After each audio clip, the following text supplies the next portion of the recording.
This begins a journey over the next few weeks of many, many, many trips to Finca Argentina in El Salvador.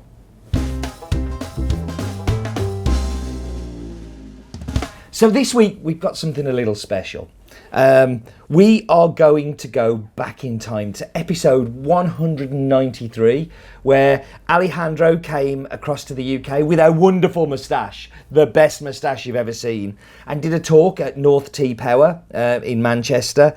And because we've got 3 coffees over the next kind of 5 weeks, I thought, let's just mix it up a little. So Ali, over to you.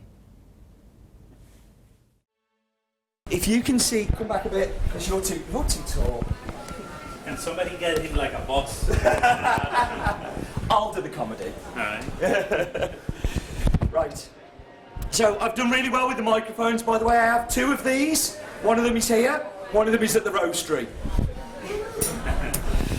So, hello everybody and welcome to In My Mug, episode 193. 193, man. That's a lot.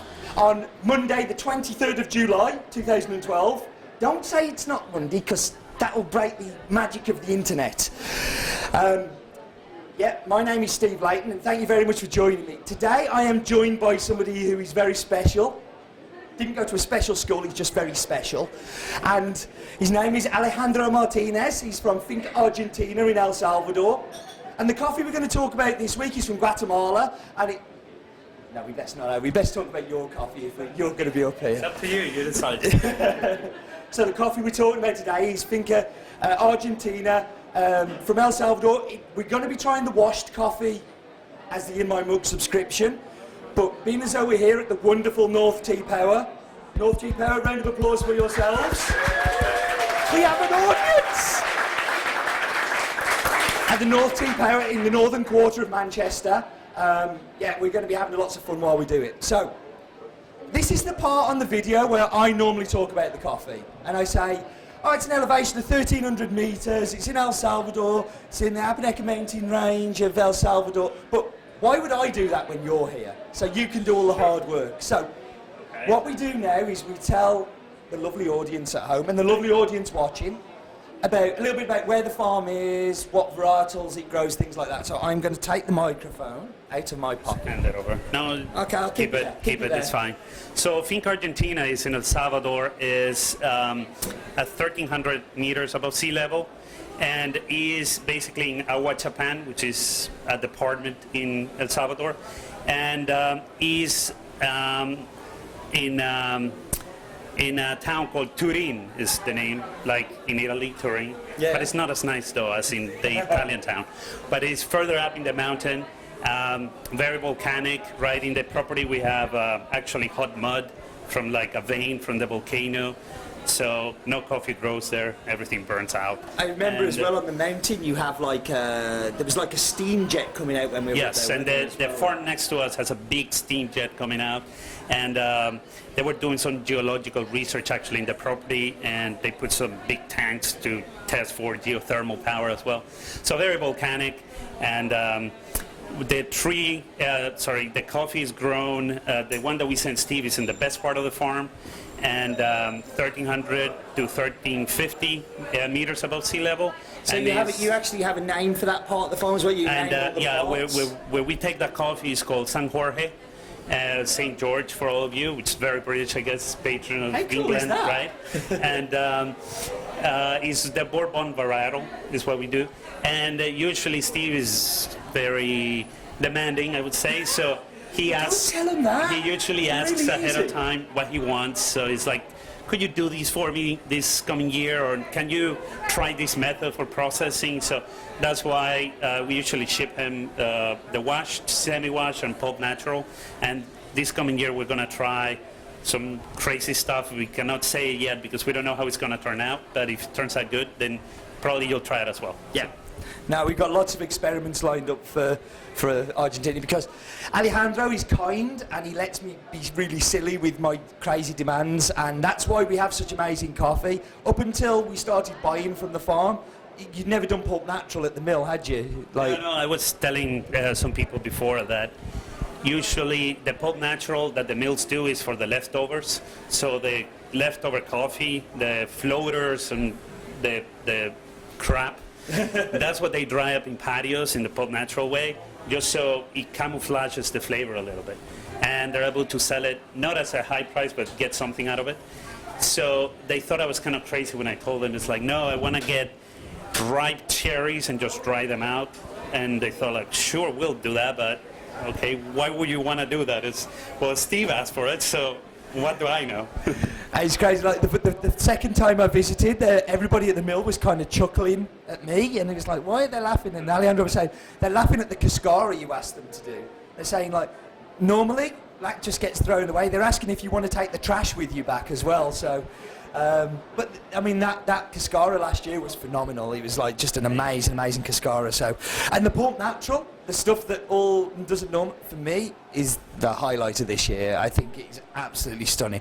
But we're going to find out that now. So we're going to whap you on pause. That's famous in my mug saying whap you on pause. So there'll be some people going, yeah, they always say that. So we're going to whap you on pause. I am not going to make any drinks. Wayne and Jane are going to work with the team, work like devils, getting these samples out, and we'll be back in just a second. And we are back. And it's so nice to not have to make the drinks ourselves. The guys behind the bar have done a great job. Thank you, guys. Round of applause for the guys. So, we're going to taste all of them together, but we're going to start with the washed. So, excuse me leaning across.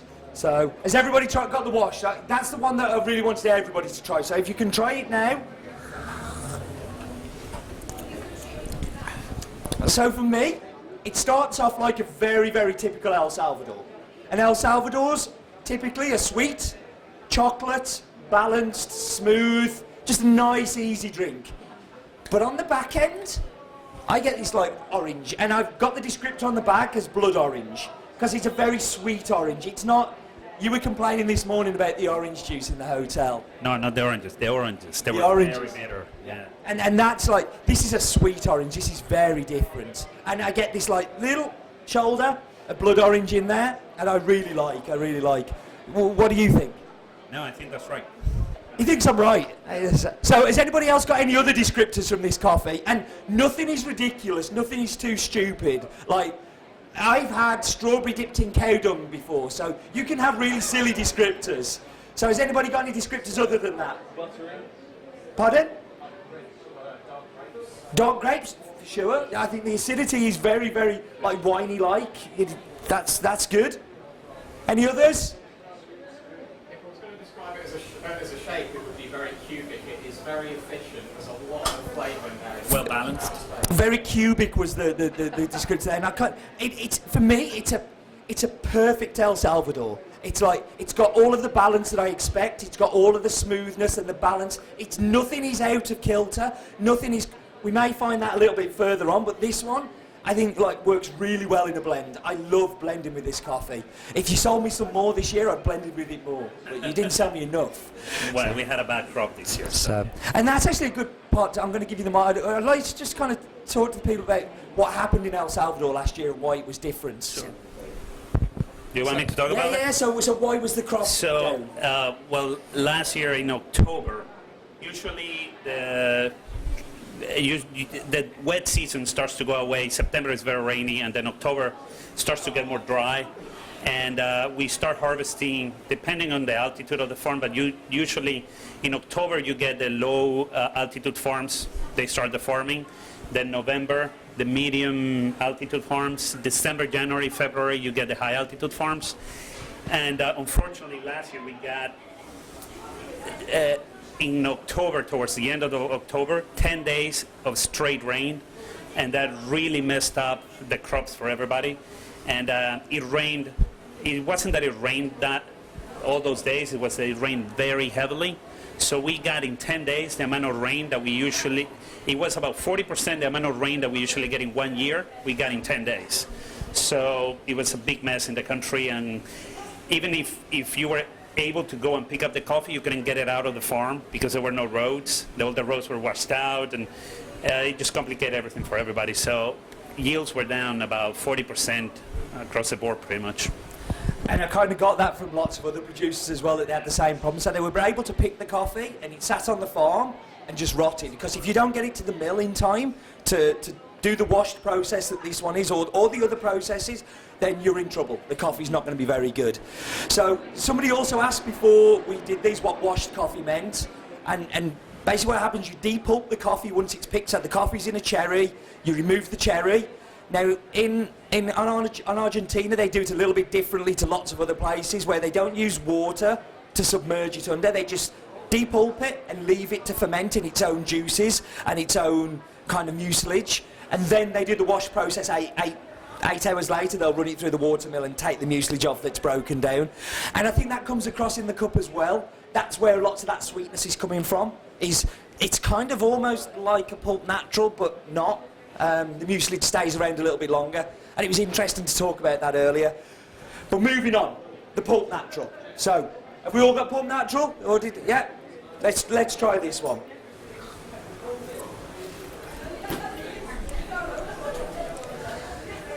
Now the pulp natural for me, as I said earlier, I think is the best it's been. I think last year's was good, this is even better.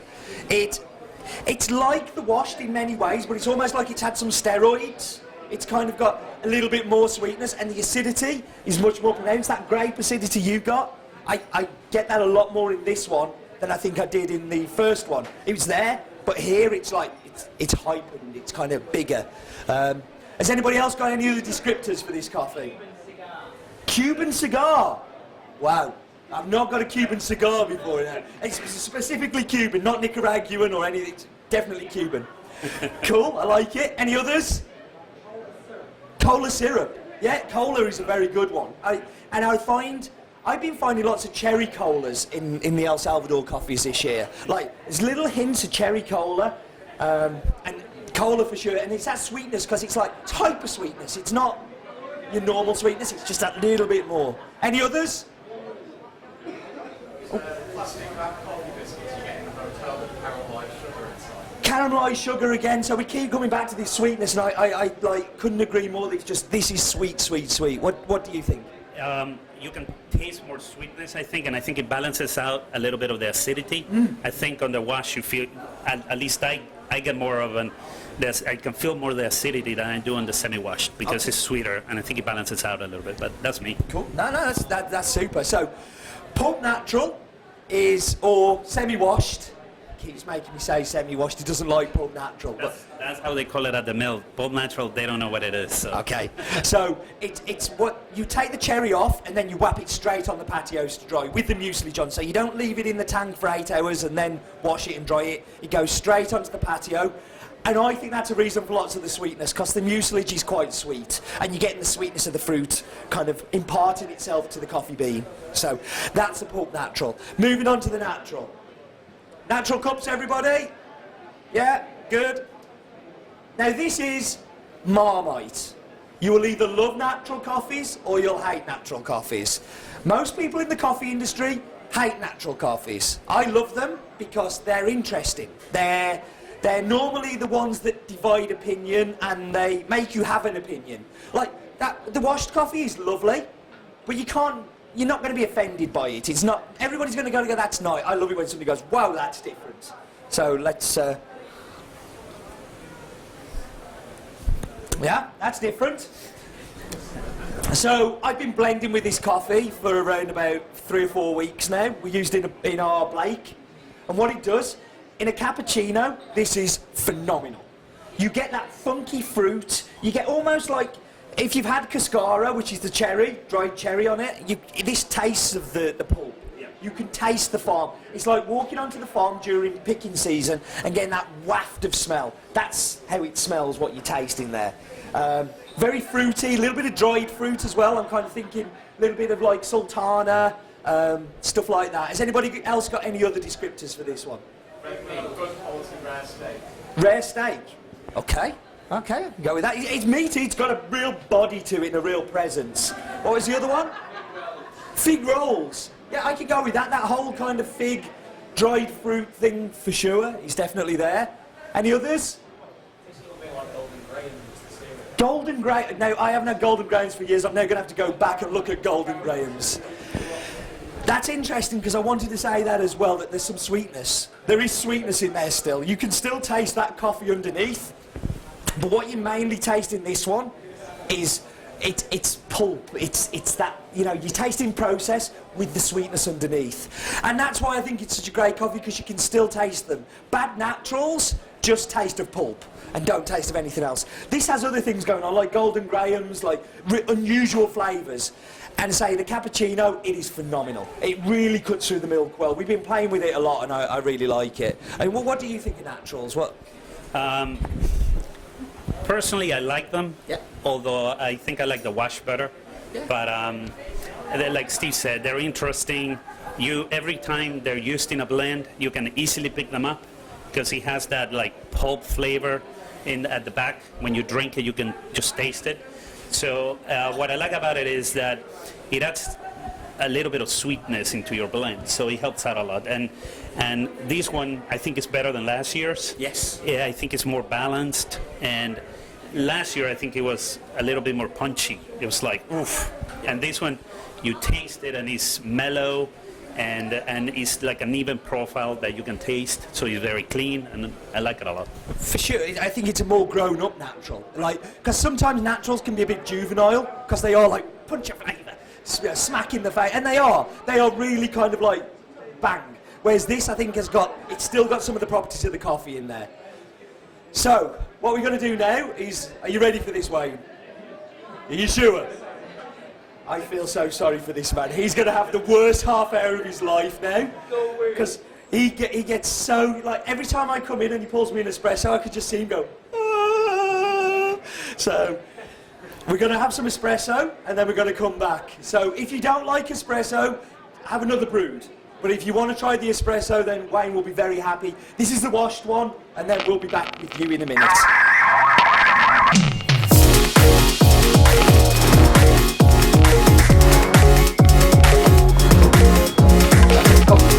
Come with me. Come. There's a wire in front of the thing. That's not very good. That's it. Unprofessional. Come. Does anybody know any daft facts? No. I'll have to find Roland. Oh, maybe Gary knows a daft fact. Let's ask Gary. Gary, do you know any daft facts? Is this R-rated? No. I'm going to go to Roland because he's the king of daft facts. Hello, Roland. Do you know any daft facts? Did you know that the B3 sample roaster that we use here at Has Been is from the 1930s? And that was the year that you were born. That's really a coincidence. Quite a coincidence, Steve.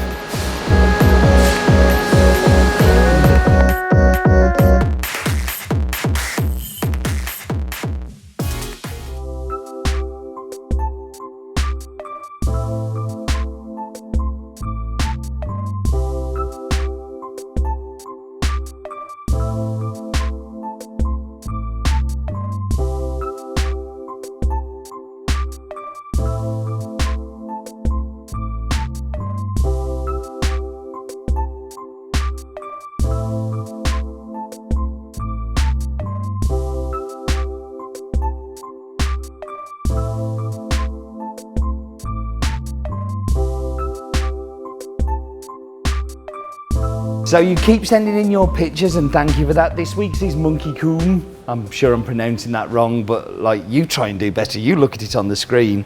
Please send in your pictures with the hashtag #hasbeen, and we will read them out in my mug. But let's go into the coffee for this week. So this is a Catimor. Catimor varietals tend to be fairly unpopular with coffee drinkers and popular with producers. Unpopular with coffee drinkers because there's a perception they don't taste good. Popular with coffee producers because they are leaf rust resistant and they're more resistant to disease. Now, there's no such thing as a bad varietal. There is such a thing as a varietal planted in a bad place. This is planted on Garshapin, and Garshapin has some fairly, how can we say this? It has hot springs within the mountain, and those hot springs kind of burn the soil a little bit and can burn a fragile coffee plant. Whereas this it's robust enough to deal with all of those kind of heats coming from the ground sources, and to cope with the soil that it has. And for me, this is the best Catimor that I think I've ever cupped anywhere. And you know, I quite easily can score this an 87, 88 point coffee, where there's a lot of Bourbons planted in the wrong place, which I would, or Geishas, which is a perfect example, planted in the wrong place, that I would score an 80, 81 point. So no such thing as a bad varietal. Let's dive into the coffee. So I think the first thing I noticed is at the start, it's got a little bit of a black pepper spiciness to it. Not in an unpleasant way, it's a very gentle kind of warming feeling. But then it rolls into like yellow fruit, so I'm thinking like plum, I'm thinking like peach. It's kind of very fruity, got a beautiful like white sugar sweetness to it. A kind of very full and delicious coffee. I hope you're thinking the same back home too, but please do let us know. Love to hear your thoughts on Catimor. Have you had it before? Have you had it against others, and what do you think of this one?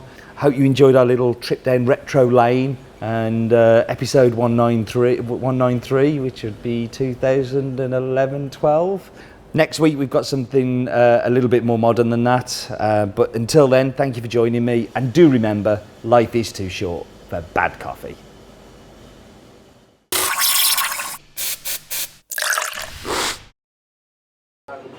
And do remember, life is too short for bad coffee. Done.